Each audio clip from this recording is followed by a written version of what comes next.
The ANC veterans, the Veterans League, rather, backing the National Government of Unity, and of course saying that this will give the ANC an opportunity to continue serving the people. But what do you make of the recent developments, especially when you look at some of the utterance of those who are forming part of what we've now called the Government of National Unity? So let's speak to Snuki Zikalala, who's the president of the Veterans League, who is joining us live now. Mr. Zikalala, thank you so much for your time this evening. You're backing the Government of National Unity, and we've seen in recent days, for example, parties seemingly not agreeing on certain positions in public and who should be included, who should not be, who must speak to who must not speak to who, the impressions of the other parties that are then seemingly part of this arrangement. What is your take on what we've seen just recently?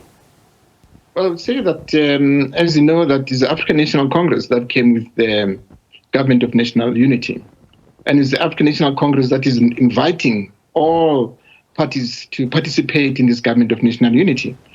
And it is made very clear that in that agreement, especially the models of GNU, makes it very clear that the president has the prerogative to appoint the cabinet. That's the president's prerogative. And of course, if he wants to, he can consult other parties. But within the African National Congress, it is a tradition. It is a tradition from the time of Nelson Mandela that Nelson Mandela, together with the Secretary General, they are the two people who are consulting to say who is the best cadre of the movement who can serve in the cabinet. The same thing with the time of Comrade Thabo Mbeki. He consulted with Comrade Kgalema Motlanthe to say who is the best cadre to participate in cabinet itself. The same happened with Comrade Zuma, with Zuma now, together with Gwede Mantashe. It's the same thing. It was a consultation with the SG. Even now, Comrade Cyril Ramaphosa will consult with our SG to say who are the best cadres of the movement who will fill these strategic positions in the Government of National Unity. And of course, going to other parties, the president and the SG of the ANC, they don't know the characters, the individuals, the skills, competency of those. If they want to appoint them in the cabinet, as the GNU says, they have to consult with them and say, who is your best cadre who can serve in this position? That's what the consultation is all about. It's not to say that because it's the president's prerogative. It's there in the document to appoint the executive. And that individual, he serves at the behest of the president. And so I don't know what the confusion is all about. I suppose it's unfortunate that the DA makes a lot of noise, but why can't we wait until the president has already is got in touch with them and say, these are the positions that we're giving you. Who are the people who feel that they are the best to serve the nation, not to serve the DA, but to serve the nation? Because the GNU is about serving society and make sure that we all deliver quality service to our people. So, Mr. Zikalala, I suppose then the confusion now, even watching as a journalist and also members of the public, is not only now with regards to the positions. You have the Patriotic Alliance this evening telling us here on the show that there's not even a sufficient consensus on what sufficient consensus is and what it looks like within this particular document. You have the Democratic Alliance saying that a Clause 24, for example, talks to who you should be talking to before you bring somebody or any party into this particular arrangement.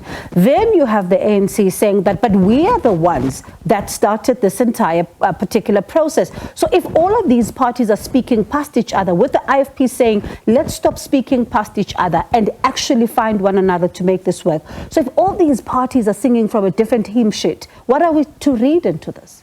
No, I think these are just small teething problems in as far as we're concerned as veterans. I think the ANC, which is behind this Government of National Unity, it will reach a consensus with all the parties that have been invited to come into the GNU. Definitely, I think it's time for these parties who are part and parcel of the GNU to come down, to make sure that we don't have a lot of people speaking about who should do what, who should not do, what is sufficient consensus.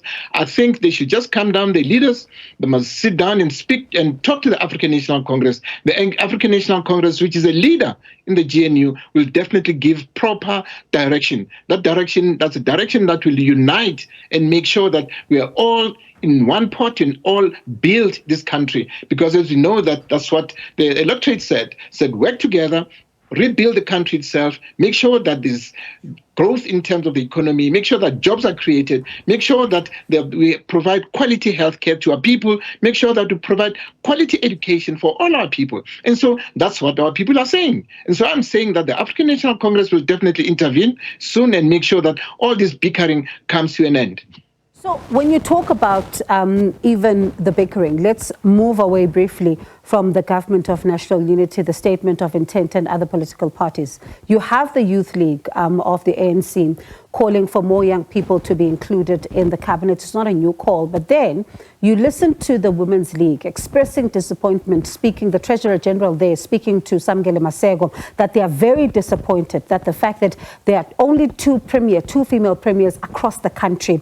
They are hoping for more women in cabinet, and they say that for them, this is a step back, that they need to be finding themselves having to have these conversations about representation right now where the country is. So when it comes then to some of those who are included and those who are not included, there's not only unhappiness possibly outside, but inside a structure within the ANC is unhappy.